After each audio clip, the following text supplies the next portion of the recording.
今日係25年3月19，好曬，坐喺架車裏邊就分享下啦，趁個機會出嚟曬下，吸收下維他命 D 啊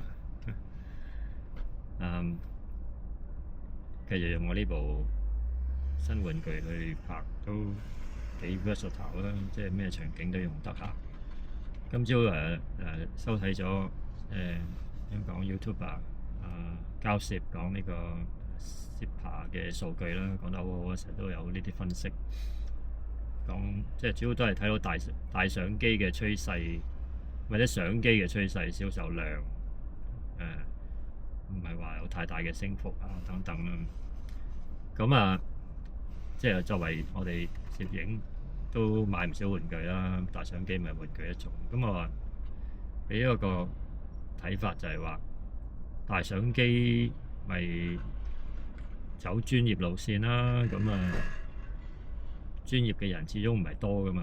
咁專業嘅意思即係認真對嗰樣嘢有追求，或者又要揾錢咁樣啦。咁點會 expect 呢個市場會不斷增大咧？唔會噶嘛。咁當你用量去睇嘢嘅時候，就冇辦法噶啦。量就係咩叫量啫？咁你有世界人口增長，咁你唔可以 expect 啲精品會越嚟越多人買嘛？LV 都唔會越嚟越多人買啦，係咪啊？咁所以唔係即係點講咧？我只係想講話呢啲數據係唔係好 make sense 嘅？數據本身係冇錯嘅。理解個數據咧，就應該就係從 common sense 諗，就頭先嗰啲叫 common sense， 係咪咁講啊？我覺得係咯。譬如我作為一個消費者咁，唔好當自己係咪咩專唔專業啊，做唔做咩咁我都有好多種玩具噶嘛。我又有手機，又有呢啲而家呢啲咁嘅 action cam。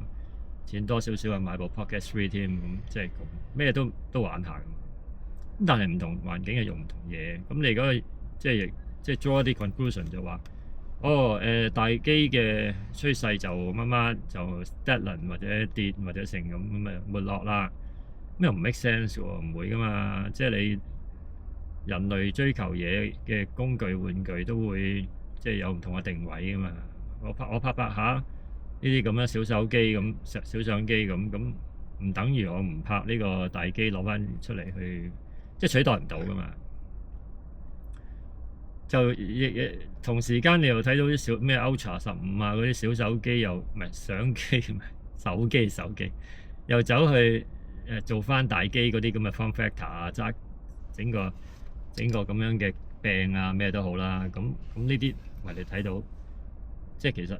合久必分，分久必合，大家都找定位，找到定位賣個滿堂紅之後啦，saturate 咗個 market， 又走去踩個隔離條線多啲，即係咁咯。咁好似而家大機又想做少少係嗰啲細機做到嘅嘢，或者方面嘅機做到嘅嘢咁。以前都試過㗎啦，其實唔係 day one 㗎啦，即係整個 Android 落去啊，Sony 都試過啦。甚至你而家睇到最近喺度講嗰部 Sigma 嗰部咩 B2 定乜鬼，即係純係鋁合金啤出嚟嗰部咧，咁你都睇到佢即係從工藝啊、設計啊，即係走翻以前 Apple 最早做 iPhone 嘅方法咯，即係一體化佢。你知道其實咧整個咩藝術品式啤一個殼個好處，即係用鋁合金攞一個殼出嚟啊，所謂。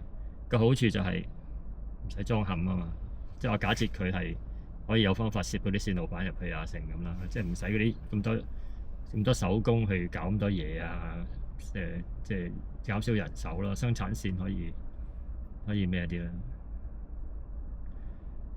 即係咯。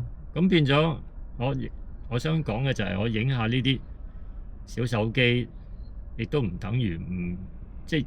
仲會更加發覺我係需要部大機啊嘛，即係離唔開佢。咁你話大機市場點樣先可以增加啊？咁樣我相信嗰啲各大日本兄弟廠都已經諗盡法寶㗎啦，係咪？咁科技限制啊各方面咁，你知道啲人唔係好明咧，少少推進一個 step 嘅科技，即係你 pixel count 大啲啲，你所有嘅嗰粒 chip 啊，成嗰啲 processing power 都要增大 ，power 要處理過。係咯，技術定位改變咯，咁呢啲拍攝工具有好多空間嘅，即係都未做嘅，譬如多機合影啊，機與機溝通啊，聯網啊，聯網意思指機與機聯網喎。譬如我想影一個需要用4部機影咁樣，即係例如呢啲咁啊，好多未做嘅，其實大把空間。最近有一個 device 我見到網上賣緊，叫做咩 camera intelligence， 即係一個 box。裏邊諗有晒 program 嘅成啦，咁啊可以接落去你部大機度咧，跟住佢理論上係幫你決定啲參數咯，即係你究竟點 set 部機，用咩發明光纖數字即係去 set 去影一個 scene，咁嗰個 scenic analysis 咧就係嗰部機做嘅，一個 box 做嘅，咁咯，咁即係有啲似相機嘅白痴撳個掣，白痴傻瓜機嘅外掛版咯，其實就。有咩位啲人會用咧？其實有啲困難嘅，我覺得都窄播嘅。例如呢啲咁，即係個 point 係話，大機又會想盡辦法用一啲功能、啲設備、設施等等去做到細機做到嘅嘢。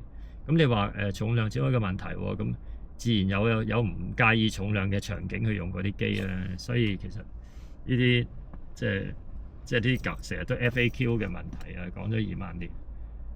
都講唔停嘅，咁唯一你話嗰個報導只係話，賣相機嘅數字下降，或者平穩唔升得太快，咁要問嘅問題就係、客戶定位是否清晰咯，然後喺個清晰嘅定位裏邊有冇做好嗰、個、功能嘅 value add 咯，係嘛？我都想買個部好啲嘅機㗎，譬如我咪跳咗咯，即係佢價錢又好，即係 Z8啦講緊，即係咁嘅機大件夾抵食，根本係冇得輸嘅，咁我咪用咗咯，即係例如咁咯，咁所以我又想熄個 screen 慳電，所以你話即係咪冇空間？係唔係咯？即係甚至喺呢個所謂大機市場點樣增闊佢？最近咪話啲人用手機又用到厭咗，所以陀翻部相機咯。呢啲嘢其實我都已經睇到咧，即係合久則分嗰啲咁嘅道理，即係呢個轉來轉去。而且再加上影像市場，雖然而家即係進化到即係太多影像啦，咁我又唔覺得會冇空間咯。影像空間其實都仲有。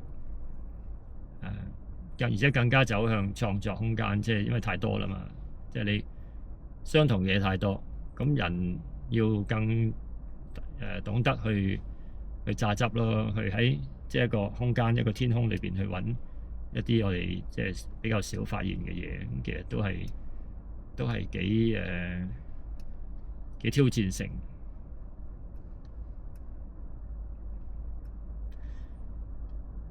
至於你話係咪表示大機如果賣少咗，咁咪結果咪可能係貴啲咯？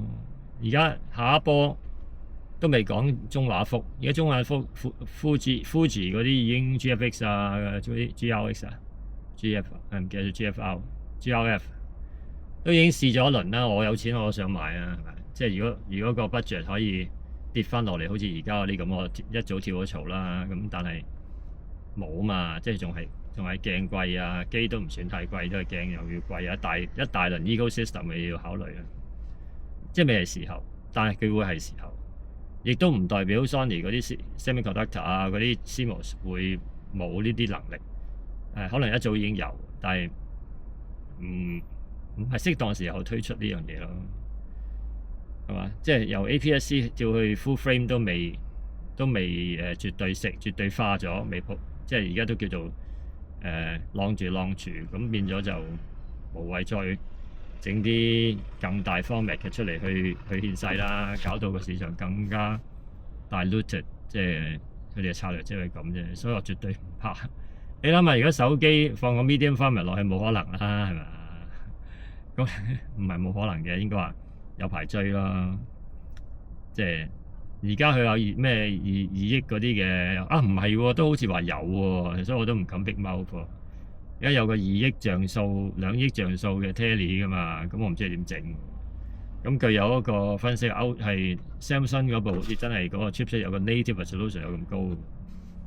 咁係咯，咁咪好啦，咁更加追上去啦，所以又點會停咧？直到有一日我哋發覺，咦，即係真係滿足啦，嗰啲像素真係而家呢度啲人成日都話，2000萬都咩睇唔到分別啊？點會睇唔到分別啊？係你唔想去睇分別啫。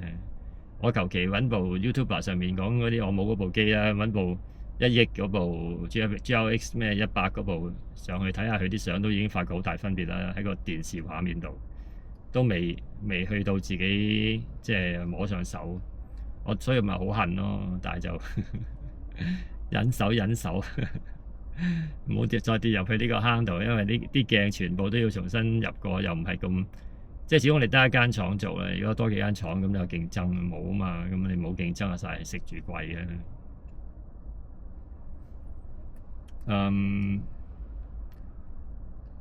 係咯，所以。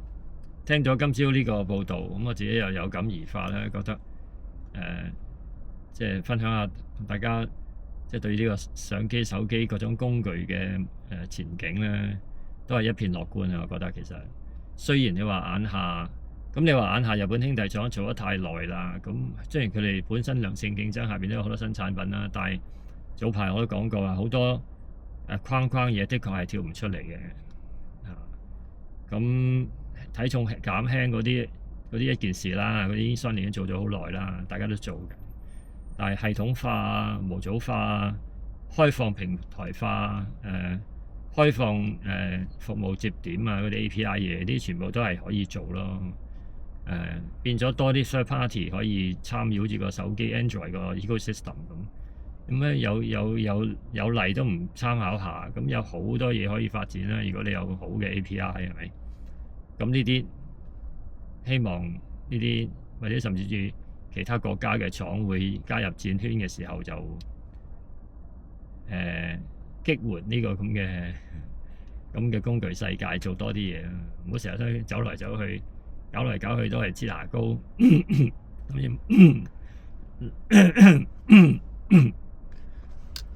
支牙膏諗住買多幾部機。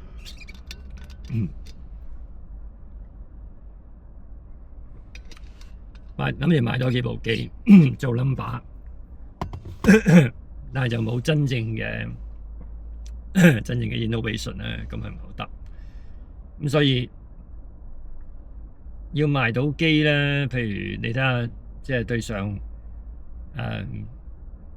即係 BSI sensor 呢一浪咧，其實你見到大家唔係唔買㗎，會買機嘅。只要你有好嘅，譬如你話。全畫幅唔係個 global shutter 都係一個前瞻性嘅嘢嚟嘅，咁所以所有呢啲其實都係pave the way 去更新個設備咯。哇！有啲後生，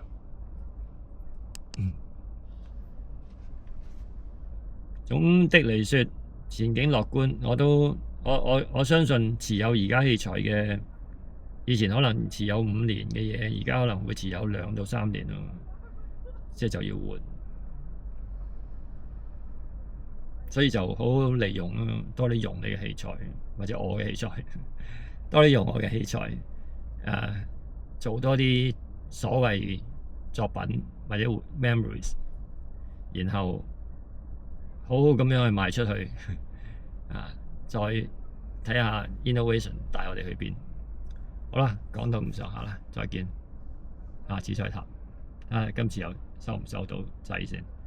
我諗唔得啦，你都認唔到呢個，咁我都話 I stop recording。